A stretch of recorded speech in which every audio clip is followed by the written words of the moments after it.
I was born in Frankfurt. My father was a minister of a church there, Presbyterian church, and my mother and father met in Frankfurt, and they had been married about a year when I was born. I was the first child, of course, then, and we lived there until I was a year old. Then my father had a call to go to Lebanon, Kentucky. We lived there for 8 years, and my other two sisters were born then. Then we moved to Richmond, Kentucky. We had a different church, another Presbyterian church, and we lived there for 5 years. Then we came to Louisville, and we had a church in St. Matthews. So that's the story of my itinerary, my family itinerary.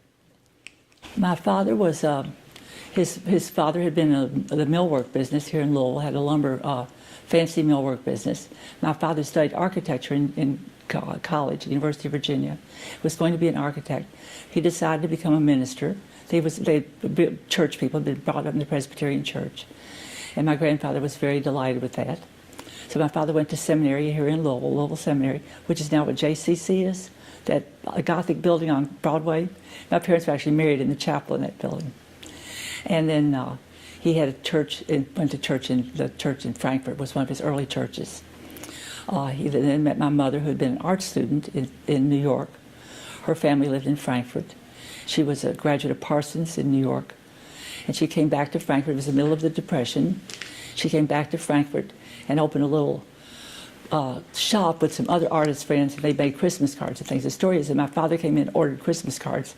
She said he never paid for it. He says he's been paying it ever since. And that's the story of their meeting. My father was very involved in the World War II. He was a conscientious objector, which was very unusual. He really believed very strongly that the Christian person could not fight in a war. He also was a very strong civil rights person. He had some interesting stories about his family were not real forward-looking on things. Like the family he grew up in were good people, good-hearted people, but they were old-fashioned, sort of backwards on those things. His civil rights story that I like so much was that one time when he was a young man in Louisville, he was driving, and he absolutely inadvertently hit a little black boy, and the little kid ran in front of him. He put him in his car to take him to the hospital. Not one hospital would accept him. That opened my father's eyes up to what African-American people had to live with, and he was always a civil rights leader after that. That's the kind of family we grew up in. Very socially conscious in many ways. And my sisters and I have continued to be like that, which is amazing, because a lot of times children rebel against the ways they were brought up on, but my sisters and I have all been involved in those things too. I just wrote a letter to Senator McConnell, I mailed today, if you want to know about the latest activism, about gun control. I feel very strongly about that. And I think I'm going to put my letter on, thinking about putting it on Facebook, because I think it's a letter that maybe people should see. I've sent it to a few people. It's entitled, "Why Bother?" And it starts off, when I say I'm going to write to you, people ask me, why bother? Because he's not going to read it, various things. He doesn't read these things. He doesn't care. But I'm saying I'm going to bother because of these reasons, because I care, because it's my responsibility as a citizen to let you, my representative, know what I feel. So that's my current activism. Very timely question, I guess. Well, we had a great childhood. My sisters are, one's 2 years younger than I, and the next one's 2 years younger than she, so we're pretty close in age. My father built us a little playhouse in the backyard, and we had wonderful neighbors. We lived in small towns with lots of neighbors. We played house with the houses. We went to Sunday school. That was the church was part of our community, to school. I guess I'd just say it was a normal, typical kind of Kentucky small town childhood. I went to Eastern High School in Louisville. Well, I had a scholarship to go to Wellesley, and I went east to school, and it was a new experience for me to be in that environment. It was very hard at first. I came out of a public school and a lot of private school women in college, but I was very homesick at the beginning, ended up having a great experience at Wellesley. Really I found I loved to study, loved to do homework, I loved exams, so it was a perfect place for me. My mother and father knew about it, and so they encouraged me to apply there. And we knew we had to get scholarships. My sisters and I, poor preachers don't have much money. My father had 3 daughters to educate, so we had to get scholarships, and we were lucky to get them, blessed. I don't even remember my first paintbrush. My mother was always an artist, and so she gave us all the art materials that we wanted when we were children. And actually, as a matter of fact, I really wanted to go to art school, but they wanted me to go to college. So every year I would send off for art school catalogs. But I'm glad I went to Wellesley now. They didn't teach studio art then. It was kind of looked down on. It wasn't scholarly enough. Now they have a great studio art department. But I took as many studio courses as I could. Did a lot of painting there, as much as I could. But I don't regret that at all. I took one of my best courses was in Greek literature and translation, which is the result of these Greek paintings behind me. So it still means a lot to me. Wonderful teacher for that. I took an astronomy course. They had courses you had to take in distributions. I didn't have to take it as science. I didn't think I wanted to take any science because I didn't like cutting up things, or I didn't think I liked chemistry that much. So I thought astronomy would be fun, and I enjoyed it so much. It was looking at the stars charting the planets, and I love the history of astronomy too. It goes back to ancient times. I like that aspect of it as well. It could be like Egyptology, the most ancient and the most current at the same time. Well, I always loved Greek mythology, even as a child. When we had bedtime stories, one sister would choose, the little sister would choose nursery rhymes. The middle sister would choose Old Testament Bible stories. She loved those things. And I would always choose Greek mythology. So I can't remember even when I first started loving it. And a number of years ago, I decided to start. Well, I've been impressed by the fact that what's true in mythology in ancient times is true today. There's really the myths are about things that are really important that exist, even now. And so I decided I was painting themes of women, and so I was looking at women in mythology particularly, which led me to read the Odyssey. Of course, you have to read that, which I loved. And then this one is Odysseus, listening to the Sirens, and he told his men to tie him to the mast. They were supposed to put wax in their ears, so the oarsmen, so they couldn't hear the sirens. But Odysseus got to hear them. But because the men couldn't hear him, they could keep rowing and get him through the sea. I just like that story, and I like the fact that he had those big ears and the sun shining behind the ears. It's like sort of appealed to me.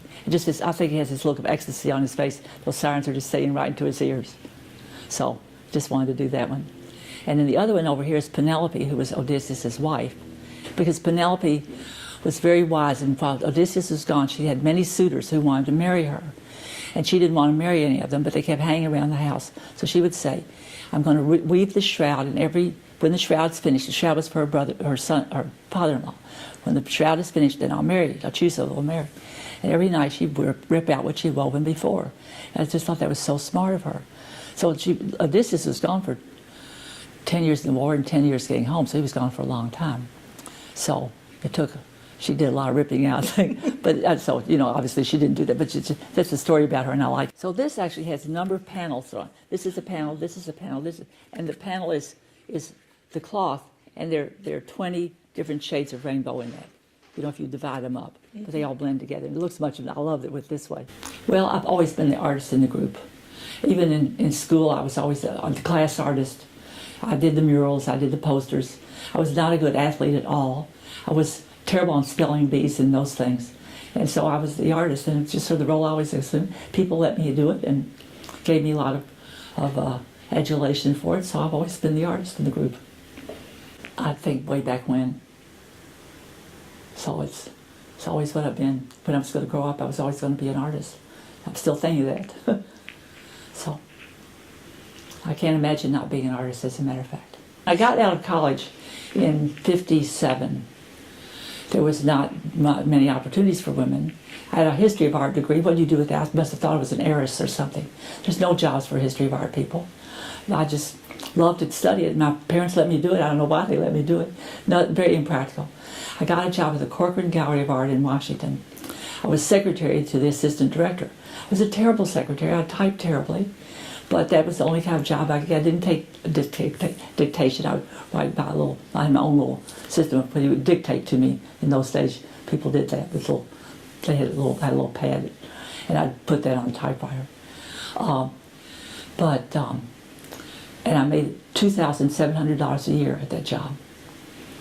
And it was very, well, everyone else who worked there was independently wealthy. I was not. But I managed somehow. I had 2 roommates, and we lived on every kind of hamburger dish you could ever, the cheapest hamburger we could find, and made everything we could out of hamburger. But that was the story of my life there. I was a secretary, haha, a very bad one. Then I went to graduate school, and I got my master's degree at American University in Washington, D.C., and I taught then in Montgomery County, Maryland after that. Was a traveling art teacher then. And I've always taught. I've always done other things on the side to support my art. I've never really wanted, I don't mind it when I sell things. I'm happy to sell things. But that's not my goal. I paint because I need to paint. Or I make art. I do other things than painting. Because I need to make that art. I need to for myself, and it's just something I do. And I don't like to think that someone's looking over my shoulder and I have to please someone. But when someone's pleased, I'm delighted. It's a nice surprise. And so I don't disdain selling, but I don't do commissions. Every once in a while I've tried it, I can't do that. So I always have had another kind of job. Interesting, I had, worked at the Kentucky Foundation for Women. I've always had great jobs, but they support my art. The art's the number one, and the other jobs are, I think I've done a good enough work at them, but they come part of the same thing. I moved to Chicago. I worked at the Art Institute of Chicago. I was Dean of Students there during the 60s and 70s, which is a very interesting time to be a Dean of Students in a school with the Black Power movement and civil rights and Vietnam War. We did a lot of protesting, which I was involved with that too. And then I got a grant to go to Egypt. Well, I took a year off during the Art Institute and worked in England for a year. And then later I went to Egypt during that time, so that's another story, and fell in love with Egypt. And then I quit the Art Institute job after 10 years, I think it was about, and left there. I was on the faculty as well as the Dean of Students, and went to Egypt, had a grant to spend a year in Egypt. Then I came back with no job, no prospects. Moved back in with my family at the age of 40. My parents were very nice in Louisville. And it was the year that the King Tut show came to the United States in 75, 76, or 77, I think. And so I made my living the first year going around giving lectures about King Tut and Egyptology, and I reviewed books about Egypt. It was a wonderful time to come back with all the Egypt info.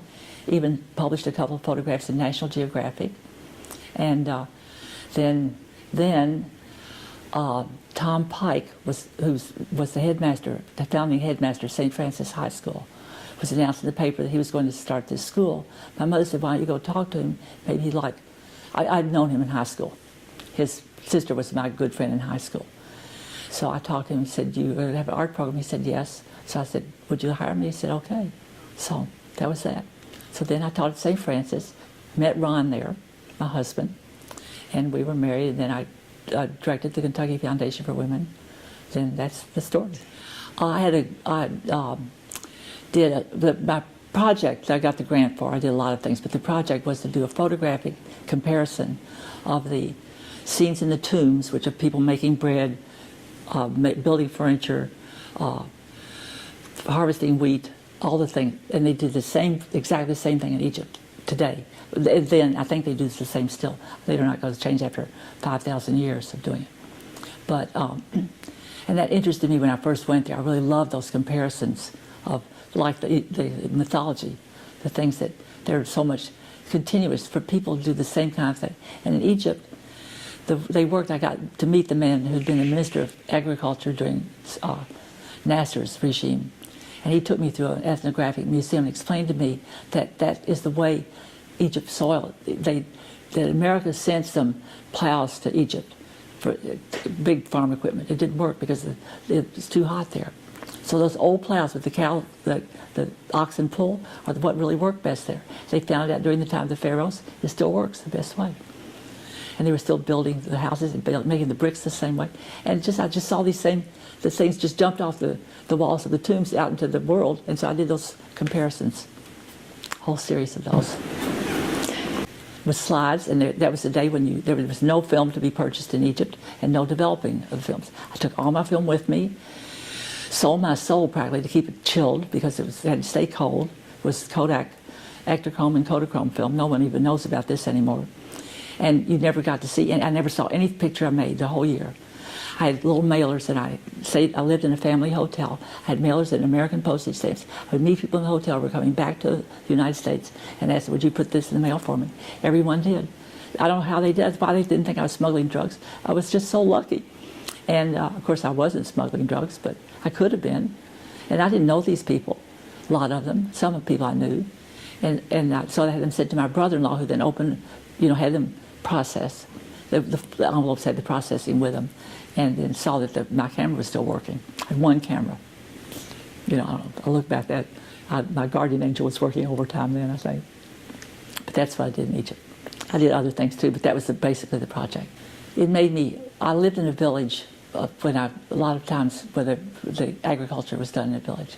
And I got invited to village homes, and I got a lot of respect for people who have to go to the well and get their water every day. And just to have those images in my mind of how many people in the world live is very important to me. I mean, it's so easy to get away from that. And even now I sponsor a little girl in Egypt through Save the Children Federation because of my experience there. I also was very impressed by the Muslim religion. The fact that people do stop and pray 5 times a day was very interesting and very moving to me. I found it very tolerant. I mean, I just it expanded my vision a lot to live there, in very important ways to me. I was dean of students, and I was a kind of dean of students. The students, this was a complicated thing. When I went there, I was not dean of students. I worked in an admissions office. But there was a strike, and the dean of school was fired in a strike, and I went abroad for a while, came back, and the students had found a new dean. It was a man I really liked at this school. And they said they wanted someone that they could talk to. So I was more of a student ombudsman. So I was the person that students could come and talk to about anything. I helped them I talked to them, if they wanted to go west and their parents didn't want them to go west. That was a big thing. You went to California. All kinds of things. I was sort of the person to help students solve their problems. But I was not a psychiatrist or anything like that, just common sense, somebody to come talk to. And I really liked that job a lot. It was fun. I was also the foreign student advisor, specifically. I help people on their academic programs find tutors and things like that, financial aid, anything students needed. And it was no residence in the school, no place for people to live, so it was a lot of things that students just need somebody, sort of a grown-up to come talk to about things. I started this in Chicago, and I did continue when I first moved back to Louisville. It's my first show here. It was at Spalding. Well, I was still influenced by Egypt, and so I was doing some things that were influenced by that. I did a series of people that I know as mummies, so I would draw around them, and so I was doing those. And I'm trying to remember what else I was doing at that point. Oh, and then it was interesting because I was sort of floundering a little bit, and a friend of mine from high school was in town. She lives in California now. And we were talking about my art. She said, why don't you just do women? I said, that's a great idea. So I just said, I'll focus on women. And that was the beginning of everything then. And I don't remember, it's hard for me to remember exactly what I was doing painting. I had a studio I had an apartment I rented from my uncle because I had no money then. He rented me this apartment upstairs of a house in Crescent Hill. And then I got a better studio at St. Martin's Church. Father Vernon Robertson was a priest there.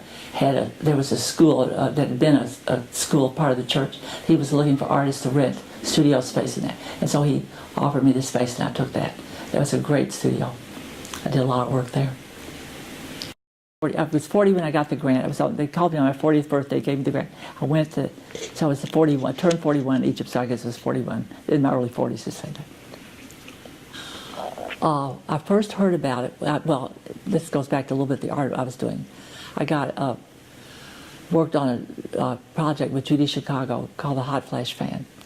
And we worked with a bunch of women. We were sitting in the Martha White Gallery on Main Street working on this. And we had the radio on while we were listening, while we were working.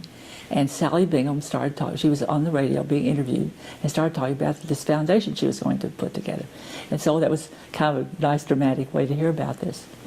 And that's how I first heard about it. Then I made a book about the hot flash fan, a hand-bound book I had, a journal. And Sally came to the show and she saw that journal and she contacted me and she said, I'd like to have the journal. And I said, Sally, you have to buy the hot flash fan too. So she did. The foundation bought it. And so, you know, you have the Kentucky Foundation has that now. So that's how I got to know Sally. I knew of her and had seen her at various things, but I really didn't know her that well. She didn't know, we sort of could speak, but we didn't have any kind of really friendship or any really kind of relation with each other. We got to know each other that way. Then the next thing I did with them is that they asked me to be a grant presenter, you know, someone who presents the grants to the board. I went through all the grantees, the people who had applied, and I presented them to the board for the granting. And then she asked me if I'd be on the board, and I said yes, I'd be on the board. And then eventually she asked me if I'd be the director, and I said yes. So that's Kentucky Foundation for Women. I've also stayed at Hopscotch House with some other artist friends. We used to go there for weekends. So a lot of things with that Kentucky Foundation for Women. So the Hot Flash Fan Project was part of a project sponsored by the Louisville Visual Art Association. They had an NEA grant to do something called collaborative efforts. And I think 7 artists in Louisville were asked. I was lucky to be asked.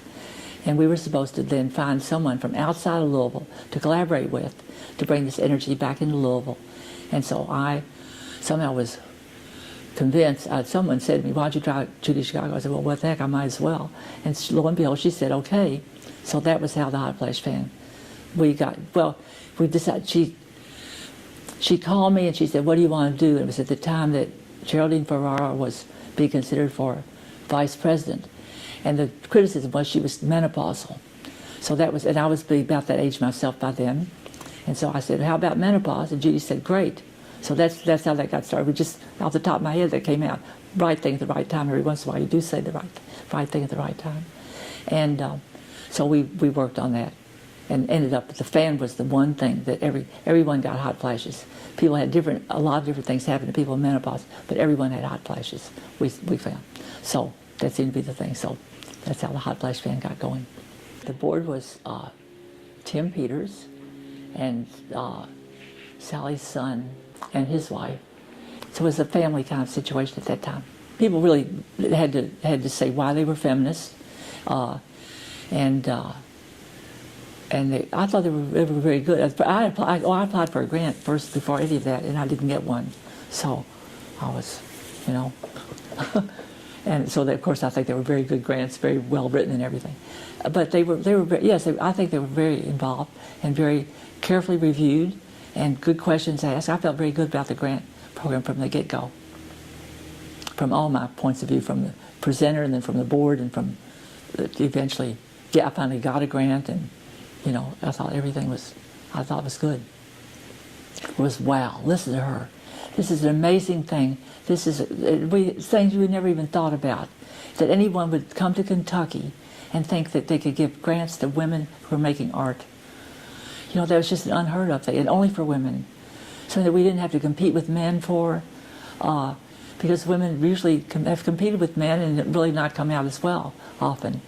Often, I think the statistics are that when women don't get a grant the first time they quit, when men don't get the grant the first time, they try 2 and 3 times, and then they finally get it. And I found that very interesting. And I did a little study that I to give a little talk to Louisville for a project here in Louisville about art, and I found that the number of women in galleries in Louisville was much less than men at that time. So it was really a time when women were needing this, and to have this happen in Kentucky was just like a miracle. It was quite flattering, and I felt very honored to do it. I mean, I think Sally took a big risk with me. I don't think she knew that much about me as far as my director skills, but she knew my heart was in the right place. And I I guess I presented myself pretty well for what she could see. And so I thought, well, I could do it. I mean, I thought I could do it. So it really interested me a lot for the project. I thought that, believed in what the foundation was doing and wanted to be part of it. So I was very pleased. Whew. I think it was 91. Because it was the same year we bought a house and moved in the house. So I had two houses to deal with, hopscotch and our renovated house in Shelby Park. Same time. Roofs and fixed and stuff like that. I never had that in my life. I always lived in apartments before. So that was, I remember that very strongly. Well, you know, if as director, for the hopscotch house, you've got to deal with the person who's running hopscotch house, who was Rand Smith at the time, who was wonderful. But there's all the repairs and everything that would just drive me. I was not used to that at all. I mean, I had to learn about all these, you know, clearing the land and repairing roofs and how you get bids on this and that. It was a learning process. It's not my favorite thing in the world about the foundation, about anything, but we managed.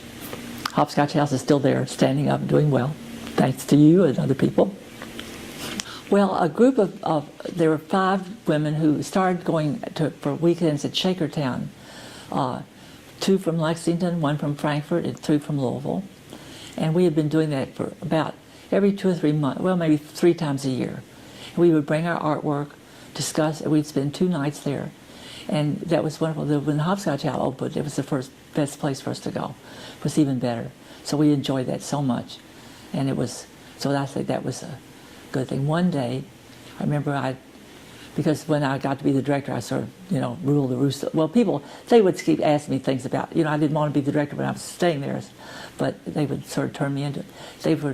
I didn't think we cleaned up I didn't think we, the artists, cleaned up as well as we should have, because I was thinking about the director didn't think the artists cleaned up. So one time I said, we're going to scrub the kitchen floor. So we all got down on our hands and knees and scrubbed the kitchen floor as a thank you for the Hopscotch House, because that is the director giving the artists what to do, okay?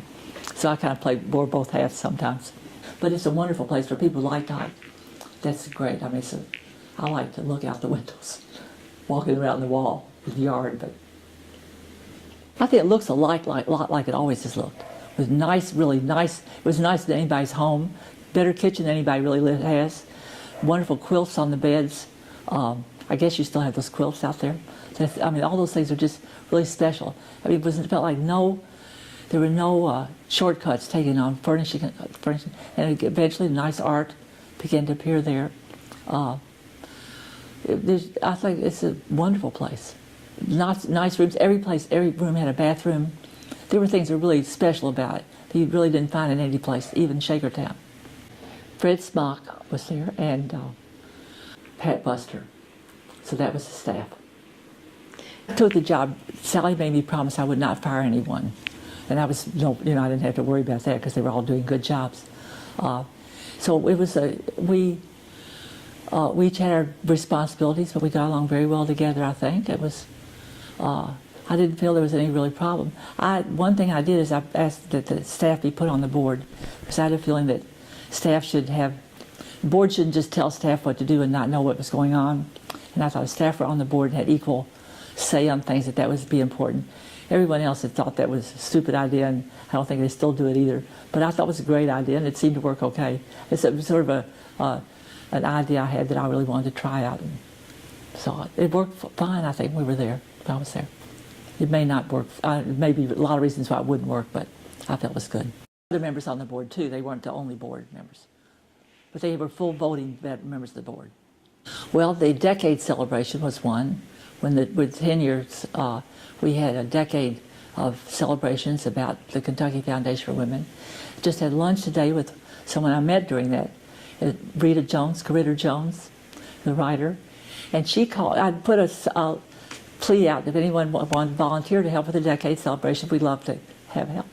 And she called me and she said she had this idea. I didn't know her at all, but she had a grant, and that she wanted to know if she could set up in the various libraries in Louisville, branches, readings by people who had grants from the Kentucky Foundation for Women in Literature. So I thought it was a great idea. She set that up, and that's how I got to know her. We were talking about that. Was a great experience for us. So we did that, and I went to Apple Shop. I'd never been there. Went down to Murray, traveled as much around the state as I could for exhibits, And we had people volunteered to set up exhibits at various places, lectures and things. So that's one thing I did. I think the foundation had not had a budget before, and I really saw to it that there was a budget that we worked with. That was important to me, to know how much we had to spend for things. And so there was no longer Sally to, I was going to ask Sally to chip in. She had chipped in a lot already. And I just thought it was our responsibility to use the money she had given the foundation, use it well. And I'm a good money manager. And so we did that. Those are the things that come to my mind. I mean, we gave grants to people like I think those Squallis puppeteers, where I think they got a grant while I was there, because I tried to go to a lot of things that grantees did, and I remember being very impressed by something that they did. I think they did this one at a retirement home for indigent women that was called Par's Rest at the time. Somebody had a life-size puppet, and she brought this puppet around, and she talked to the women about their lives through this puppet. That was a foundation thing. I can't remember her name, but it was a wonderful thing. Mm-hmm. Someone else had done a project where she took war toys and made them into peace toys. I remember that one. So there were lots of different. I love the variety of things that came. Some were really very elaborate and very ambitious. Some were very small and very also ambitious, very important. Well, the American Voice was a literary magazine that Sally had been interested in. She's being a literary person, that's what interested her. And so that was Fred Smock's job, to do the American Voice. A very nice publication. He edited it. It was very well thought of. Fred Smock had his own office and sort of did his own thing there. He really managed it himself. But I remember once looking around that board, and I said, "This is a great board." We had a gay man, a married man, a disabled person, an African American, a lesbian. We had just everything on it. They looked around that board. This is just what life should be. I really felt very good, and they didn't get them because of those reasons. But just looking at that board, I suddenly thought, this is really great. So I'm sure we must have had some knockdown, drag out arguments sometimes, but that was good. I mean, you need to have those things. I just think the impact was to think that here we had these grants. It was possible. The possibilities were there. And that was just I can't get over and tell you how amazing that was, to have all that money without having to look for it. I mean, that was, from the director's point of view, that was one. I didn't have to do any fundraising, which meant a lot to me. Everything else is always penny pinching, and that wasn't. And the money was there to just give people money to just make art and write and make music and things that music, from everything from rock band to classical music, Mozart, music by women who were doing Mozart's era. There was a great diversity of things, which was just wonderful. So I think maybe brought those things to mind, focused on things like that in the community that hadn't been focused on before. One thing I remember, I did one of my first big mythology things. I did it takes a 12-foot wall to show this multi-panel story of Demeter and Persephone, the mother and daughter relationship. And so I remember I did that during that time. So I was working away. I had been there 7 years, and I decided it was time for me to stop working and make art. I mean, stop a job. I inherited a little money from my mother, and so I decided that was the time to do that. You never know what your own legacy is, I think. Do people know? How do people answer that question? It developed its own kind of personality there, and I think maybe it was sort of a holding pattern instead of a big thing. But I think that's important to have that person do that, and I think I did that fine. So that's what I think I did. Kept the movement going, the momentum going. I think art for social change is something I always had a little bit of a trouble with. As a term, I'll be real honest with you. Because I think a lot of people look at art for social change as something that's very easy to see, and it has certain ramifications that people define, like murals in ghettos, working with people in jail, really specific things like that. And I think that art is much more than that. That a lot of times art has social impact that we don't even know at the time. That just by making art, we make a difference in the world. Everyone, the creative spirit gets into our world. That I've thought about this a lot lately, because there's so much destructive spirit in the world. And if people just put creative work in, I think it could balance out maybe in time. I know when, after 9/11, I found myself spending much more time in my studio. And I said, why am I doing this? Because I think I just felt that need to create after something so destructive had happened. And I think that's what the kind of social change that can be brought about. So it's social change. Is it social change? I don't know if that's the right term, because I think that's a limited term. The Kentucky Foundation of Women is part of it. It funds it, it encourages it, it is a catalyst for a lot of things, and I think that's wonderful, very special. Art is about something that honors women. I think that much art about women is about women. It's not really about women. Women are objects of desire, or they're like still life objects, something to look at that's pretty. I think that's the way a lot of people have looked at. That's not a feminist. Feminist art is about being a woman, that honors women, and really women and as personalities, and all that women. That's why I did a lot of art. One of my art things was I did a whole series of things, women talking with each other, women in conversation. I tried to do a series of art that honored what women do, that people look down on, that women just sit around and gossip. But I said, women pass on the history of cultures by talking to each other. It's very important. And the same thing with women primping in the mirrors. I did a whole series of ladies' room mirrors, because women look in mirrors and they see, and I think women use makeup to say, "Death, I'm not ready yet." And then they, they have, there are a lot of things that are deeper that people sort of make fun of women about. So that's what my art's about. And I think that's one feminist approach. I think that it's just an example of what I think feminist art is. Not that mine's the only one, but that's the way I feel. It's a really, women can identify with feminist art. It's really about our inner selves, our real selves. It could be made by men too, probably, but not really. I think women have to make feminist art. I think men can be feminists, but not the same. It's not the same. I mean, the world is a mess, and art is just so important. It calms everyone's soul to look at art. It's to make art is not just to making art, creating. That's what I talk. But just to be around art is something calming, and it's outside yourself, and it's not selfish. So I think I don't know how to be more specific than that. I think being creative, the creative aspect is just so important. Appreciating other people's creativity as well as making it yourself. I'm making these paper mosaics. Well, that started several years ago because I'd been making broken dish mosaics, so I was interested in that. And I had a whole stack of magazines. Art magazines. I didn't know what to do with it. I tried to sell them at a yard sale. No one bought them. You can't throw them away. They're so wonderful. So I read a book about a woman who had done something called paper mosaics.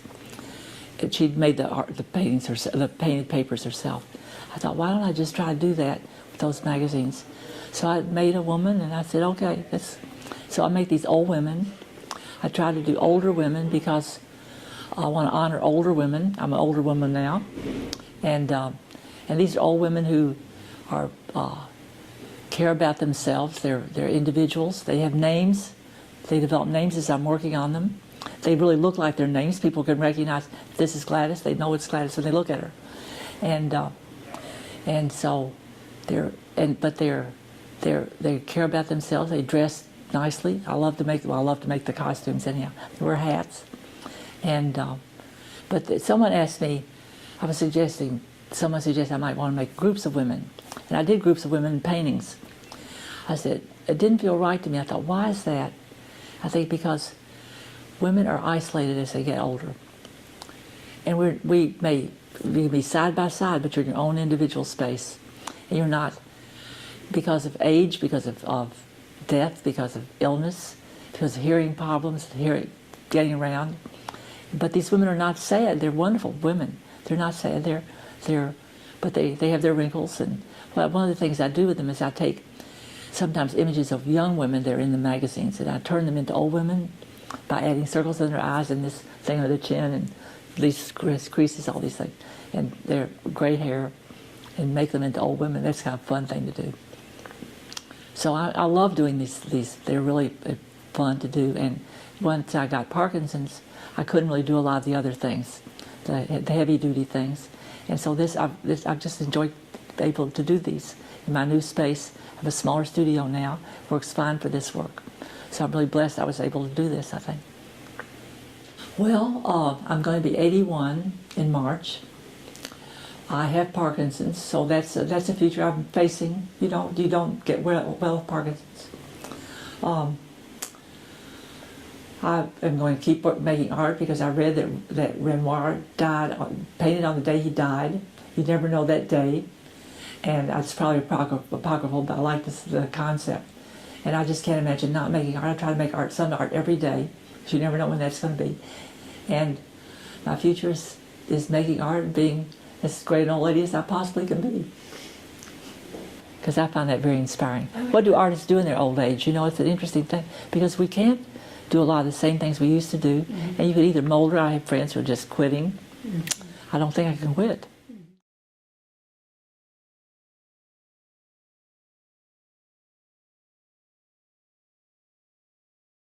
I decided that one of the great things about the early days of the Kentucky Foundation for Women, and it may still be true, was that it was really important for the women to get together.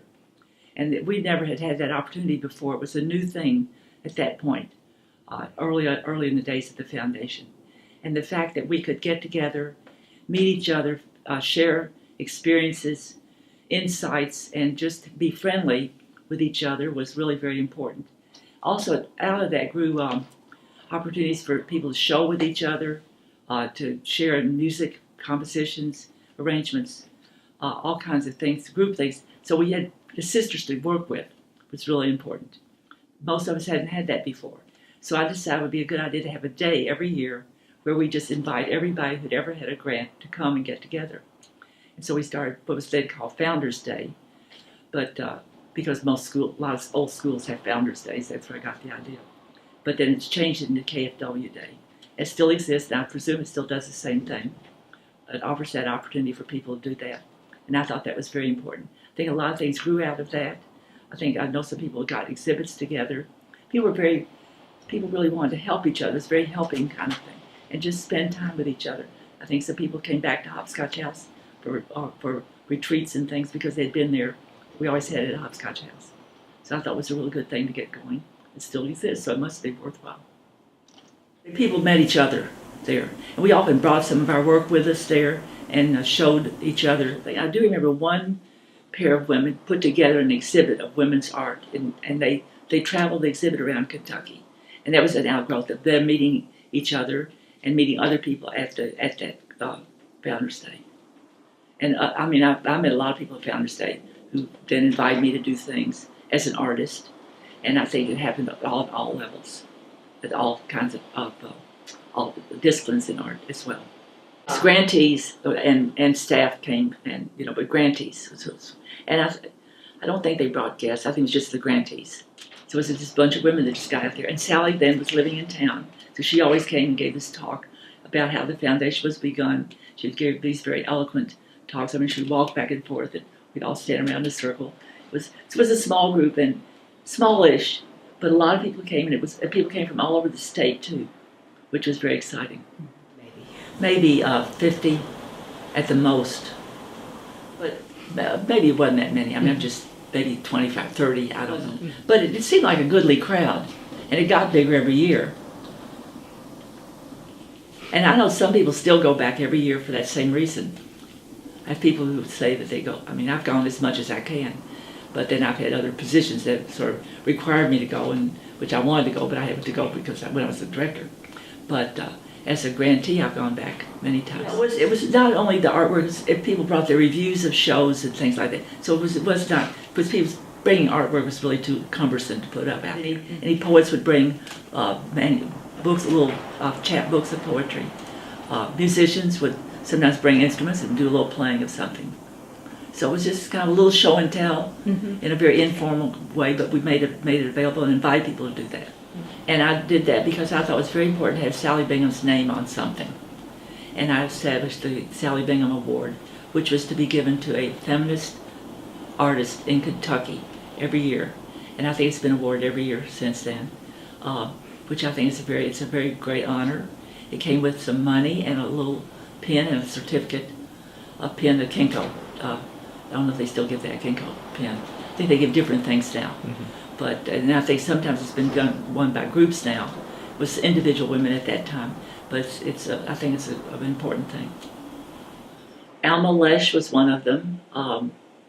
She's one that comes to mind. I think Rita Jones was one. Those are the ones that come to mind at first. Alma Lesh was a visual artist who took garments and made them into art. She mounted the garments on canvas and sewed buttons and things into them. And she really was the beginning of fiber arts in Louisville. She was an older woman then, and she's since deceased. I think she was the first one we gave it to. But people could nominate. The nominations came from the group, from the constituency. We got a newsletter then, in print newsletter. It didn't come out as often as the Hot Flash does now. But we asked for nominations, and people would nominate people, and then the board, I think, would consider.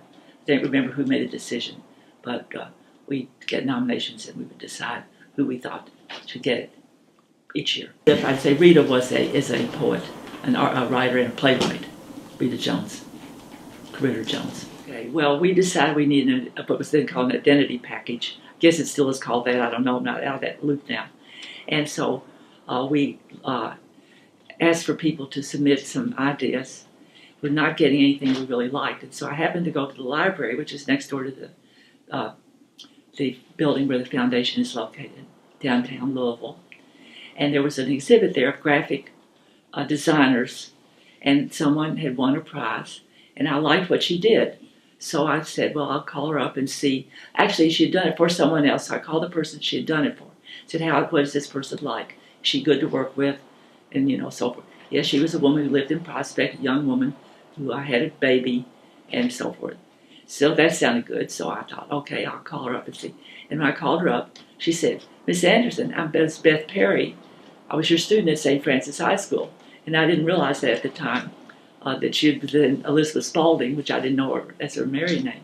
And so we have had an ongoing relationship ever since. She's the one who did the design.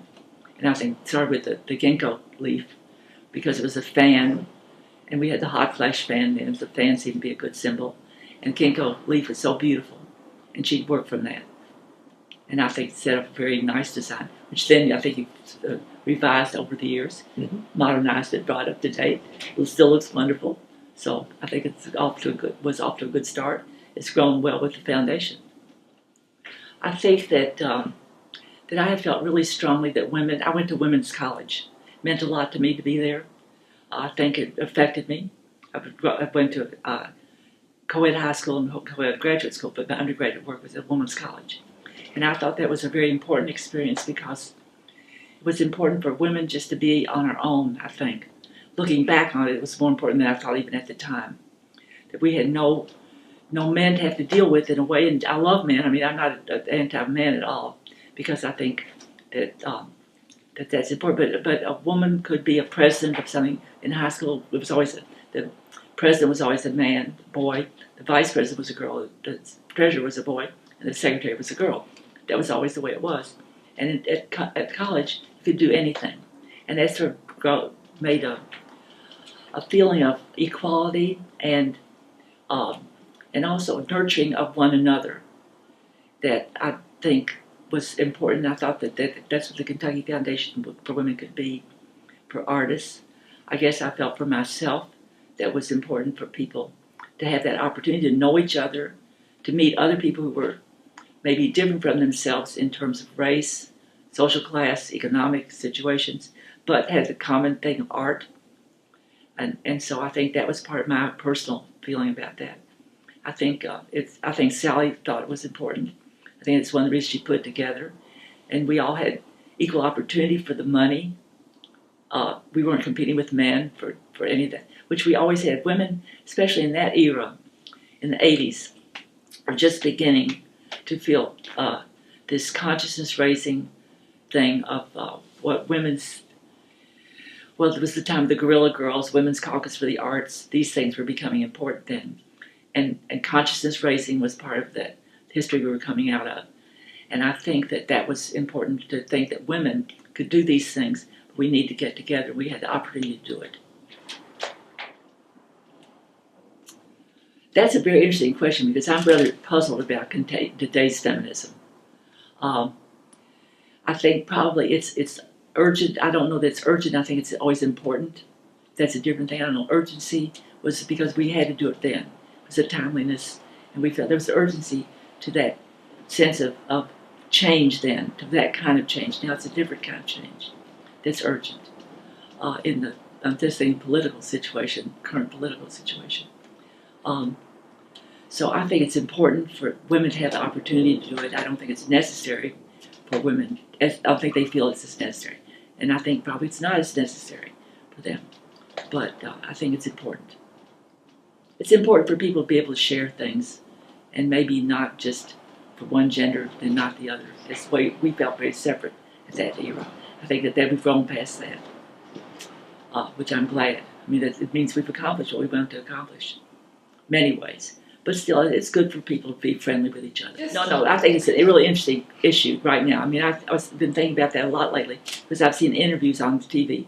A lot of young women say, just because she's a woman doesn't mean, and I'm a woman, we'll never vote for her. And we would not have said that back then. We would have been the Gloria Steinem recent quotes that, and the woman, the other former Secretary of State, Madeleine Albright, recently came out and said, if women don't support women, there's a place for them in hell. She regrets saying it now. But that's the era that we came out of. And I think that's not the era now. I think thank goodness, women feel freer to not sit and to have to vote for someone of their gender because she's a woman.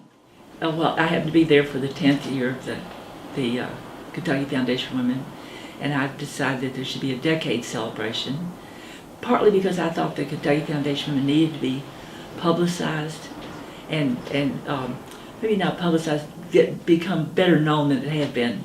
And I think at the end of 10 years, we've sort of proven ourselves to those who knew about us, but it didn't hurt the rest of the state or the rest of the country, the rest of the world, to find out about us. And we could celebrate ourselves and do things that would get publicity, I thought. And so we did, we had exhibits around the state. Various foundation grantees took on the responsibility of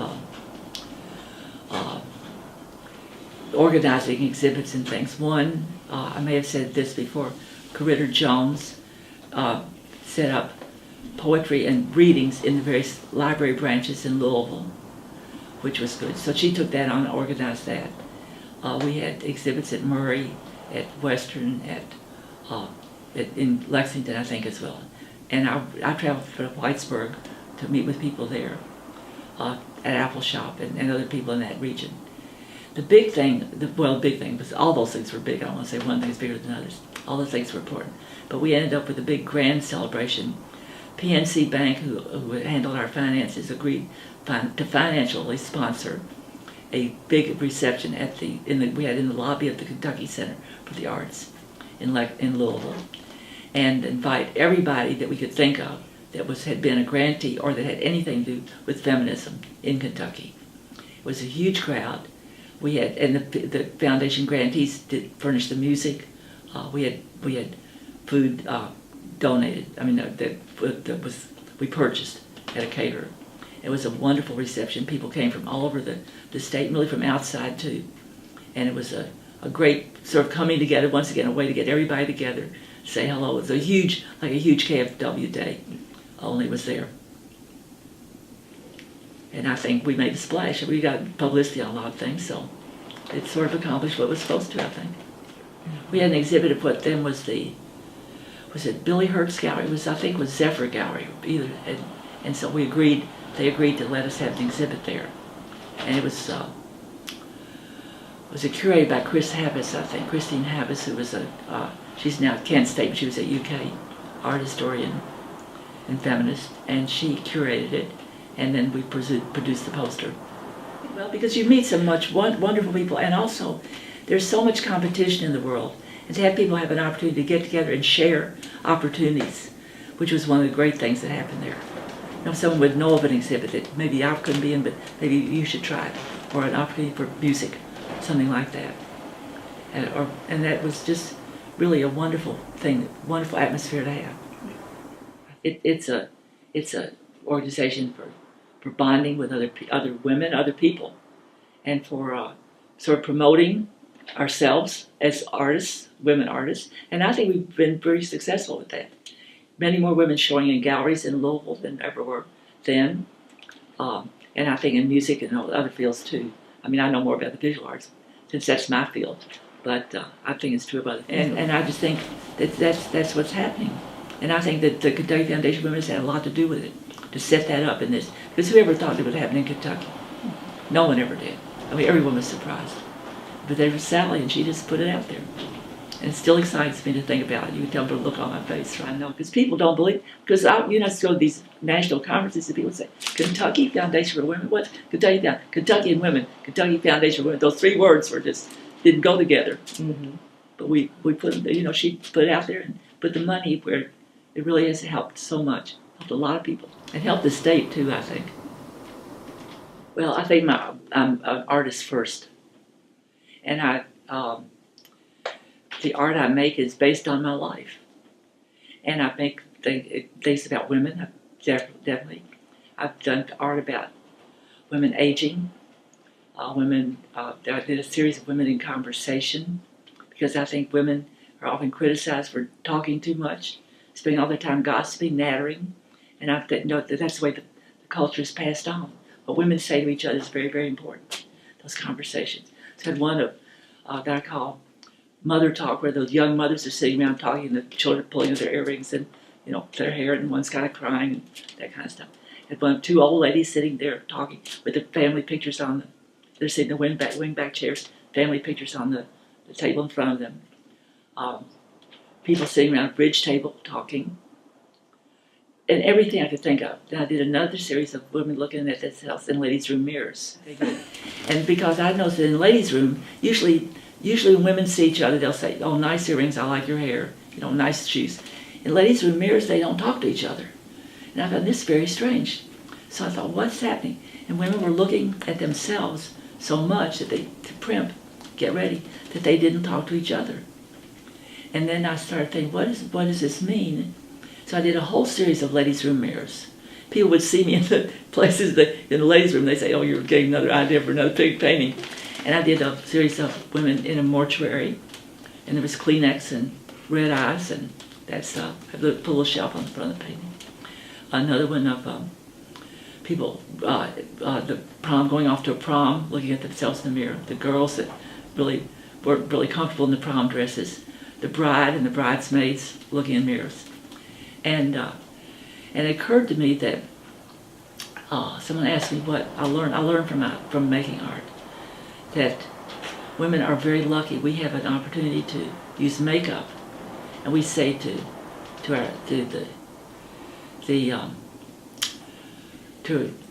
death, "I'm not ready yet. I'm still putting my makeup on." I had that insight. I had an aunt who was very my glamorous aunt. She was in the hospital, she had lung cancer.